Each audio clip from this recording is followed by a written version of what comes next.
Warrior Woman, welcome back to the Warrior School podcast. It's nice to be here with you, whether you are whacking me in your ears, audio style, or we're spending time on the tube, on the TV together. I have a coffee here in hand. It's Wednesday, it's podcast day. It's 8:45 in the morning. I made myself a delicious coffee and we're going to spend some time together. Just you and me, girl. We're gonna have a convo, and I'm gonna talk to you about something big today. I think I think it's something big. I think this might be like a game changer for you and for your training. If not, it might give you an idea or a concept just to ponder today, which, if you know me, you know I love a good idea or concept. And I have a whole bunch of post-it notes here that I keep at my desk, that I write notes all over. And then I have my notebook here as well, which is just full of notes from conversations, ideas, concepts. And so I want to share something with you that I think she's going to be helpful. Well, you can let me know. I think that she might be, but you're the boss here. So I'm going to share it with you and then let me know. Let me know what you think. Okay, so I've been thinking a little bit about this idea of efficiency, and that we can't scale something until we make it efficient. And what I mean by that is, before you make something bigger, before you make something better, before you can train harder, before you can build lots of that delicious muscle, before you can get those body recomposition changes. And this is not just in our health and fitness. This is also in business. So we need to make the thing efficient before we make it bigger, before we add intensity, before we go faster, before we make it harder, before we add more complexity or layers or variables into the situation. We've got to make it efficient. So you can only scale efficiency. We can't scale something that's inefficient. And I think this is one of the missing pieces, is that most women's training isn't efficient. And that's what I want to talk about today. How can we make how you approach training more efficient, so then you can basically scale it? And scaling, means growing, making bigger, making better, getting results. And you know that I love the root of the word. So of course, I've got some notes here.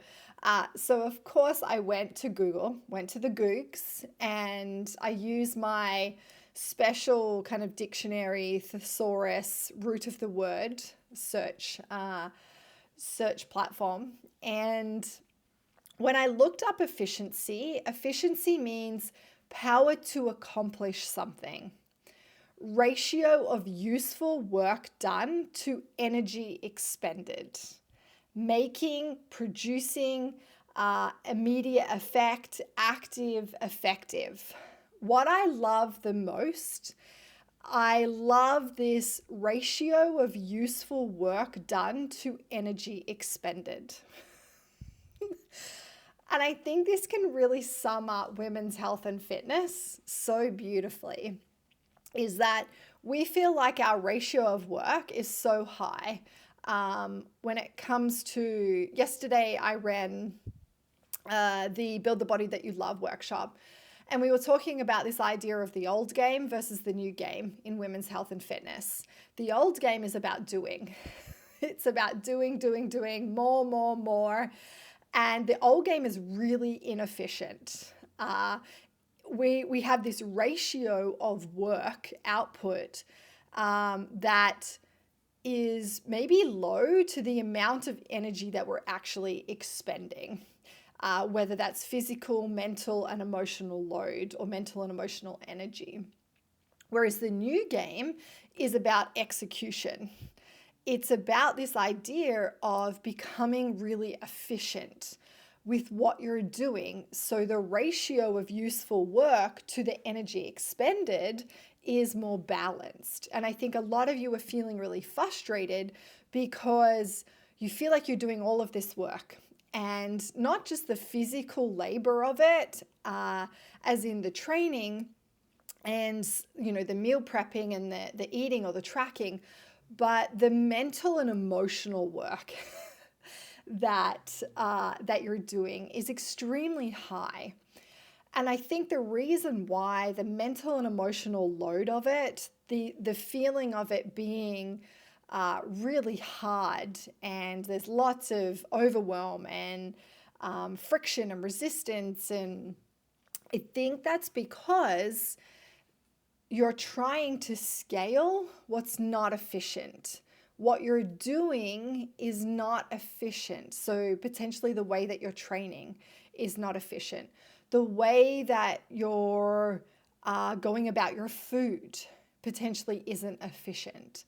And so when I was thinking about it, I was thinking about it in the terms of like macro, as in making sure the system and the strategy is efficient. So the way that we're going about the thing, are we doing it in an efficient way? So I think of my business, and I have to have certain systems and structures and a strategy in place when I go about doing certain things. Otherwise, I'm going to waste so much time and so much energy if I don't have systems in place. And we want those systems to be as efficient as possible so we can save our two hottest resources, which are time and energy. And then we can kind of funnel it down, because that's kind of like top of funnel or broader view. Then we can actually bring it down into like looking at our training and the efficiency of what we're doing in our training, and looking at our food strategy and the efficiency of that. And so I want to talk about it. And I thought starting with what the hell is efficiency is a good place. And then we'll go into talking about how we can make our training more efficient. So basically, we can get the results that we want, because I think this is one of the things that's holding you back from getting the results that you want. So efficiency isn't about doing more. She ain't about doing more. It's about doing better. And I've been speaking a lot about this lately. So old game, more, doing. New game, execution, strong strategy, and we're going to be really efficient at the thing that we're doing. So the new game is about maximizing output while minimizing wasted energy and wasted time. So in the gym, in our training, what that means is training in a way that is very efficient for our energy and for our time. So the thing that I'm going to zoom in on today, because this is a thing that I see a lot in women's health and fitness, and I think it's the thing that's holding you back, which is you don't own the movement. So many women, so many of you don't know how to train properly. You don't know how to execute the movement with proper form and proper technique. And when you aren't moving well, you are inefficient. And when you are inefficient, it's very hard to get strong. It's very hard to build muscle. It's very hard to stay injury and pain-free. It's very hard to build the body that you love. So I talk about it in the sense of owning the movement. And all of you that have been around in my world for a long time, you know that that's my thing. I'm obsessed with helping you own your movement. And when I talk about this idea of owning the movement, what I mean is helping you become a really good mover. So helping you execute the exercises that you're doing, your strength exercises, your training, in the best way possible for you, in the most, so you can get stronger, build muscle, and build that bod that you want. Because when your training isn't efficient, when you do not own the movement, when it is ugly and sloppy and forced and stressful and rushed, which is what I see a lot, you're using more effort and more energy and you're actually getting less results. So I don't know, anyone listening, do you feel like that in your training? Like, I'm training and I'm doing some of these movements that I've been told what to do, but I'm not seeing the results that I want. So my legs still don't look toned. My glutes aren't growing. I don't feel like my waist and my hips are changing, or I don't feel like I have arms that I love. It's because of this efficiency and this execution in your movement. Basically, you're leaking strength instead of building it. It's like a leaky toilet. And so we want to plug that so you can actually build strength. And basically what happens is that you're spending more energy on movements that aren't actually helping you get stronger and building legs that you love and glutes that you love. They aren't actually helping you recomp the body. So efficiency isn't about doing more, it's about doing better movement. Efficiency is about owning the movement. All right, so let's talk about where a lot of women get really stuck and get it wrong. So a lot of you think the answer to progress is doing more. So more reps, more weight, more workouts. Now, we've been told to add HIIT in and sit and more cardio. But if you're doing more of something inefficiently, all you're doing is scaling dysfunction. So if you can't squat properly, if your squat pattern sucks and you're trying to add more weight or do more reps or go faster, that's not strength. That's reinforcing bad movement. And what's happening there is that you're increasing your risk of injury. You aren't actually recruiting all of the motor units that you need to build muscle and to build strength.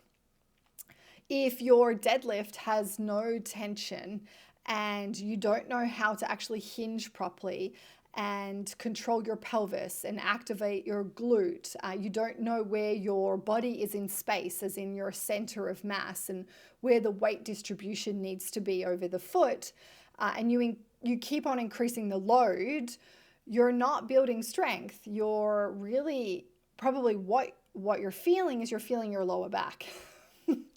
And you're making her really angry. The same with like running. If your running mechanics are shit and you keep running and you keep adding more running volume, you're not going to get faster. You're actually probably going to injure yourself eventually, and you're going to have a really hard time improving your run times because you're inefficient. You're inefficient at the thing that you're doing. So how do we fix it? Like, what's the fix? How do we get more efficient in our training so that when we try and add more, like maybe more sessions in or more complex movements, or, we want to scale that training, make it harder, we're actually making real progress. Let me just sip my coffee for a second.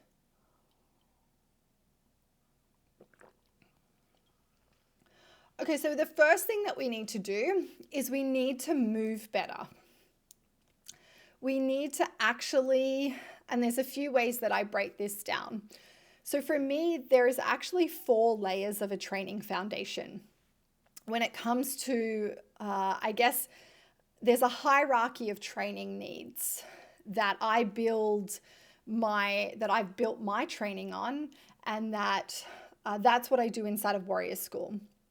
Is that there's these 4 layers that we need in order to be very efficient at training so we can build bodies that we love. And I'm not going to go super deep into the training layers. I will do another podcast episode on that. But I wanted to talk about the first layer, which is like the bottom. It's like your foundation. So we're imagining that we're going to build a house. We need to survey the land, lay the concrete. That's the foundation. We're building a cake, right? So we need like the base ingredients for the cake before we think about decorating it. And so we have this foundation, which is down the bottom of the pyramid, and then it goes up from there. And this idea of a hierarchy of training needs is based on the work of Holtzman and Ackerman. And they did a really cool study, which was around the hierarchy of nutritional needs for female athletes. And I thought it was very clever, the way they framed it up. So I've taken that, I've stolen it, full cred to them. But I thought, yeah, there's a hierarchy of training needs that we have this, these layers that we need to build in to our training practice in order to be really efficient, for it to be efficient and for us to scale. And scale for us really just means get results, whatever that means to you. Get stronger, build a body you love, build muscle, lose fat. That's scaling. Whereas in like business, scaling would be, growing the company, scaling as in like financial, earning more money. Okay, so the first layer, the bottom one, is what I call movement optimization. And what that really just means is learning how to move properly. And there's 2 parts to it. The first part is that we need to be looking at what are the structural imbalances, the weaknesses, are there any pain, niggles, injuries? How is the body actually moving? Where are the inefficiencies? Where is the dysfunction in the body? So we want to be looking at that, and we can do that through, like a movement assessment and doing certain exercises and strength exercises to see how is the body moving with your own body weight and then under some load. The second part to this movement optimization is then actually learning how to do the exercise properly. So how to actually squat properly, how to actually hinge properly. Now, there's no one way, perfect way, right way to squat. That will depend on you as an individual, your biomechanics, your lever length, your mobility.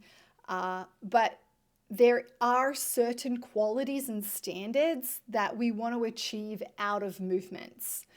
So we're trying to work on reaching those qualities and those standards. We're working on being able to do the movement with stability and control of our body, of our pelvis, of our scapular, whatever we're doing. We need to be able to feel it in the right places. And so this first layer and the way that we become really efficient in training is by, 1, getting clear on where is my dysfunction? Where are my weaknesses? Where are my imbalances? What potentially maybe you have shoulder pain. Okay, well, we need to be looking at how does the shoulder move? How are your scapulars, which are your shoulder blades, how are they moving? What does it look like when you do X, Y, and Z movement? we need to do that assessment and see what's actually going on. Because if there's dysfunction, if there's pain, if there's restriction, if there's poor mobility, if you have lack of stability, you are not an efficient mover. You have dysfunction. Dysfunction is not efficient. So our first priority is to be, okay, well, we need to fix the dysfunction. And now look, that could be a mobility issue. It could be like, tissue restriction, could be a joint issue. It just could be like a mind muscle connection of like no one has ever told you actually how to do the movement properly, how to engage the proper muscles, how to position the body, how to load it. And so maybe the mind and the muscle just aren't connected. And so it's being taught how to do it properly. But we need to assess to see where you're at, see where the dysfunction's at. From then, we can select certain exercises that are going to help you move away from being dysfunctional into being able to be, to having more mobility, more stability, better range, better control, better strength, within that movement. And so then we're looking at, okay, those key movement patterns, our squat, our hinge, our push, our pull, our carry. We're trying to basically make your technique and form really good. Good technique and good form. So that's the first layer. And that's what we need to do in order to become more efficient. So what does that mean for you? When you go into your training, I talk about this, the framework that I use, which is called Own the Movement. Basically, we could take that and be like, to become more efficient, use this framework, which is what's your intention? When you're going into your training, session, what's your overarching intention for that session? And then when you're doing a particular movement, what's your intention here? Do you know the intention of the movement that you're doing? So when you're doing a squat, why are you doing that squat? What's your intention? Is it to improve the biomechanics of the pattern? So is it to get better at the technique and the form? Is it to improve your ankle mobility or your leg strength? Or is it because you're doing it because you do another sport? This is just an example, but what's your intention? So every movement should have an intention. And then the second part of the framework is technique. So what technical cues are you focusing on when you're doing that squat?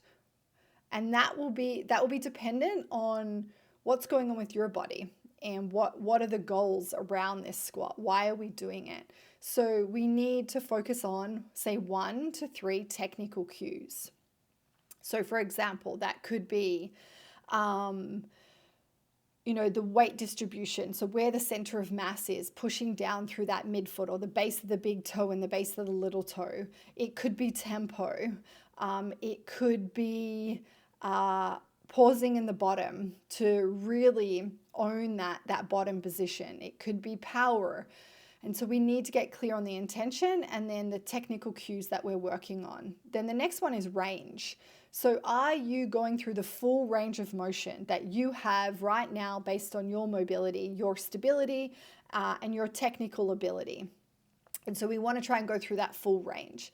And then we want the movement to be fluid and to have control and stability. So can you actually control your body, the load, the weight, the bar, with gracefulness and fluidity? So we want this smoothness, this gracefulness. We want control and stability. So this is where we would add things in like constraints. So say you were working on, a split squat, and you were really struggling with your stability, we would put in a constraint that would help stabilize you, which would allow you to put your body in the right position so you can feel it in the right places. So we can optimize that movement. We can get better at the form or the technique. Over time, as a byproduct of putting that constraint in, your stability is going to improve. And so a constraint could be you holding on to something. That's one of the best constraints that we can add in. So you're holding on, you're more stable, which allows you to actually do the movement properly, maybe slow it down, really focus on building that strength. And as a byproduct, we start to improve the stability and the ownership of that movement. And so every movement and every rep should have an intention. We should be following this framework because we need to be owning those reps and owning that movement. That equals efficiency. The goal isn't just to like get through the exercise and finish the set or the rep. It's to actually execute every movement and every rep with that framework, with precision, with intention, with technique, with stability, control. That's how you become really efficient. So before we think about making it harder, going faster, lifting more weight, making it more complex, we need to ask ourselves, am I stable here? Am I in control of this movement? Am I actually producing the force in the right place? Am I feeling the movement in the right place? If not, well, then we need to add a constraint in, or we need to slow it down, or maybe you need to drop the weight back.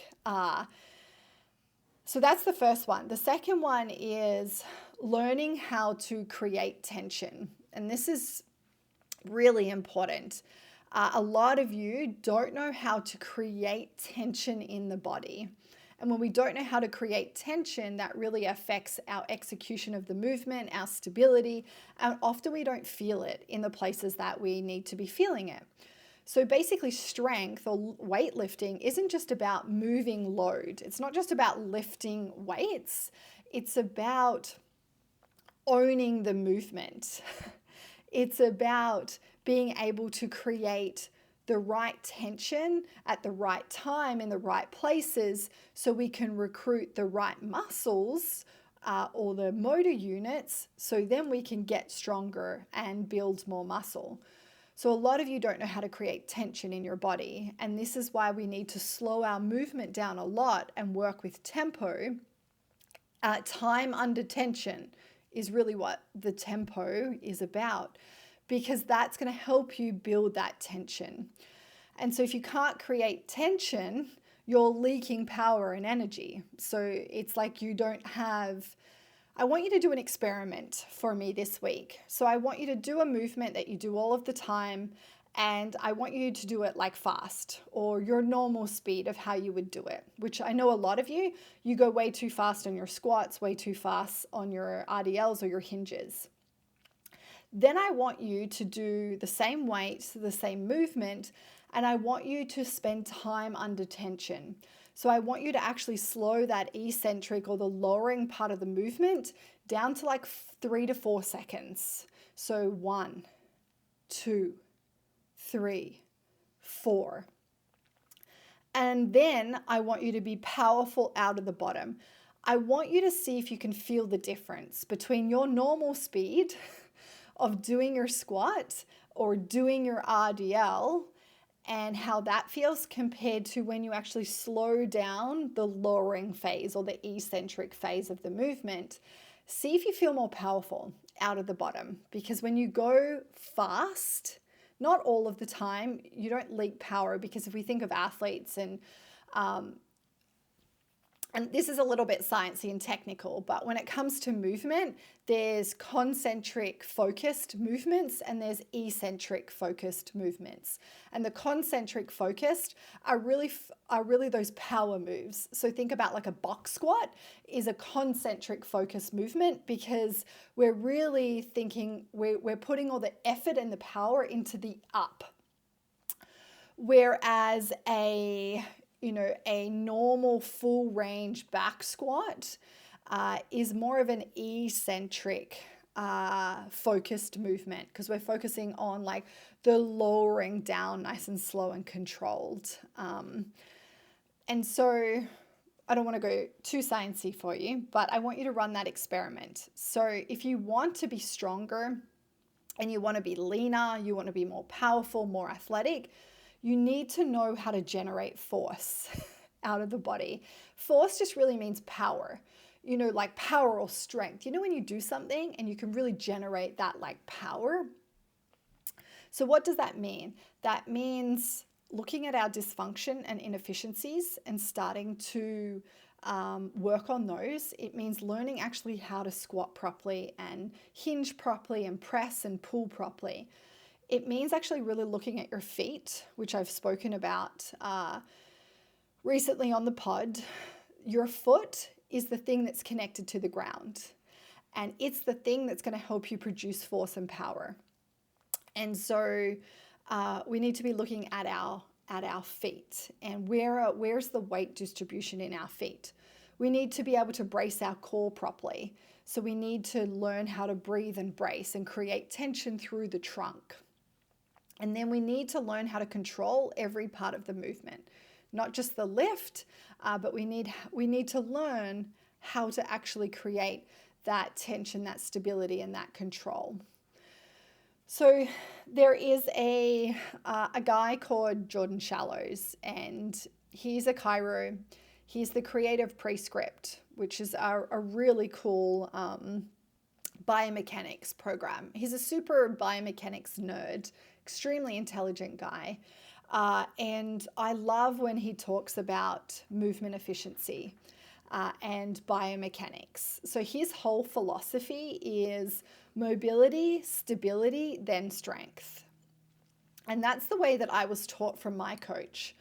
First, we are actually fixing what's going on, the deficiencies in our body. Now, when I say fixing, I don't just mean rehab work. Strength is rehab. When you know how to execute all of those key movement patterns properly, like hang on the bar, squat properly, hinge properly, press properly, push properly, pull properly, that is rehab. That's how we fix the deficiency and the dysfunction and the weaknesses and the pain and the injury through strength training, not through these small little rehab exercises. But that's that is again another conversation for another pod. But his whole philosophy is mobility, which really just means the function of like the joint. The joint health, joint function. Do you have ankle mobility? Do you have shoulder mobility? What's the rib cage mobility like?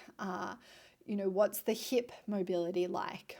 And then stability. So then we build stability within that structure, within the joint. Then we can build strength. So we need mobility, stability, and strength. And we can do it all at the same time. But that's his philosophy. And basically he says that you can't load a position you can't control. So, which is true. You can't get stronger in a movement if you don't own the positions first. And preach, guy, preach, which is a huge part of my work. Own the movement. You have to own the movement. And then you earned the right to lift heavier, to go faster, to make it harder, to make it more complex. But until you have owned the movement, you haven't earned the right to X, Y, and Z. If your movement is inefficient, your strength will always have a ceiling. And that's very common. So if you're stuck at a certain weight, it's highly likely because there is an inefficiency there with the movement. And maybe there is a mobility problem, a stability problem. And so you just can't pop the weight up. You can't get stronger. So if you look at the research, studies really show that tempo training, so slowing down the eccentric phase of a movement, increases muscle activation and hypertrophy. So I love eccentrics. I love tempo work. And all of the women, when they start with me, everything's slow and controlled. And we do a lot of tempo work because they're weak most of you are weak. You're weak and you need to do more tempo work so you can build stability and strength in that range. I'm going to sip on my coffee again. Okay, there's also some really cool research that says that not just says, that shows that when basically we can get stronger when the mechanics, so the way that we're moving, are really good, are solid, not when just the weight goes up. So our mind thinks that I get stronger when I increase the weight. Yes, but that's only one way. And like I said, you'll have a ceiling on that if your mechanics are shit. So if your form is shit or your technique is shit. So we're always focused on, how can I get better? How can I own this movement better or more? How can I make my mechanics, the way that I'm doing it, better? Then I'm going to get stronger. So if you're not seeing strength gains, if you're not feeling more powerful, if you're not seeing body composition changes that you want, it's probably not because you're not doing enough.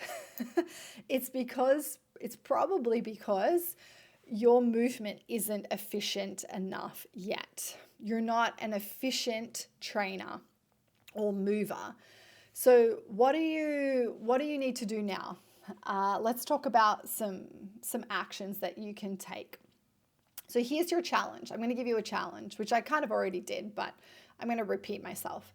So this week, instead of focusing on doing more, I want you to focus on doing better. So pick one exercise out of each of your training days. So for example, maybe your squat on one day, your deadlift on the other day, and then maybe your overhead press or your chest press on another day, then maybe a pull-up on another day. So you have like 4 days, and pick one movement out of each day. And I want you to film yourself. So some of you might already film yourself, but if you don't, I want you to film yourself. And I want you to watch it back. And I want you to analyze, what do you see? What do you notice when you watch it? Because how it feels and how it looks can be completely different, and then vice versa. So are you stable? Are you in control of your body, of the weight? What's the tempo like? What do you notice from a technique and mechanics standpoint? Then after you watch it back, I want you to then do my project that I asked, which is to slow it down and focus on tempo. So I'm talking like 3 to 4 eccentrics. Pause in the bottom of your movement and own every part of that movement. Film it and then watch it back. And I want you to see if you can see the difference. Not only feel the difference, but can you see the difference? So basically, we're going to focus on execution over weight this week in your training. And if you take nothing else from this episode, take this, okay? This one idea that I really want you to think about and I want you to ponder this week, which is, you can only scale efficiency. You can only scale efficiency. And if you don't build efficiency first, scaling will only make things worse, which often leads to burnout. It leads to injury, pain, discomfort. It leads to lack of progress and results. And so get efficient. Get efficient first, and then I promise you, if you own your movement, when we make our movements beautiful and we own them and we get really good at lifting, and our form is good and our technique is good, we spend time under tension, you will get damn strong and you will be able to build a body that you love. But get efficient first. Okay, girl, that's it. If this was helpful, if it hit home for you, if you like this idea, if you know you've been trying, if you know that you are moving inefficiently and that this is the thing that's missing out of your training, let me know. And let me know. And I'm going to invite you to send me a video of your squat or your RDL. Or you could do both, and I can assess it for you. So on Instagram, I want you to send me a DM that says, Amy, assess my squat, or Amy, assess my RDL. And then you'll get some instructions, and I will get you to film. You'll get instructions on how to film your squat or your RDL. And then you'll send it to me, and I'll give you feedback, and we will make you a better mover. We'll make this, I'll help you become more efficient with your squatting and with your RDLing. Okay, if you love this episode, can you take a screenshot for me? Can you share it to social media? Can you tag me? Can you let me know if you enjoyed it, if there was a key takeaway, if something was helpful? Can you share it with another warrior if you thought it was helpful? Maybe she needs to hear it. And there's one other thing that I'm going to ask from you, and I would love if you could jump on and you could write a review for the podcast. That would mean the world to me. Jump on, just a short review, rate it. You can be totally honest, girl, but a really big project of mine this year is to grow the podcast. I really want it. I think it's a really cool resource that has helped a lot of women, and I want it to help more women. And so for it to help more women, I need it to reach more women. And that's a really hard thing to do in today's world because there's a lot of noise out there. It's kind of like Coachella or Times Square. There's thousands of podcasts, and there's a lot of people in women's health and fitness. And it would just mean the world to me if you could jump on the platform that you listen to it, Spotify, Apple, and if you could take a couple of minutes and write a review for me and leave a rating, because the more ratings and the more reviews I can get for the podcast, the more attention she gets, which means that she gets to reach more women. More women hear about her, and I think she's a really powerful resource. And I want her to reach a lot more women this year, so I can help you with your health and fitness, and I can help you build bodies that you love. Okay, it was an absolute pleasure. Thank you so much for whacking me in your ears or for having a hot drink with me on the tube. So yeah, I'll see you really soon. Okay, bye for now.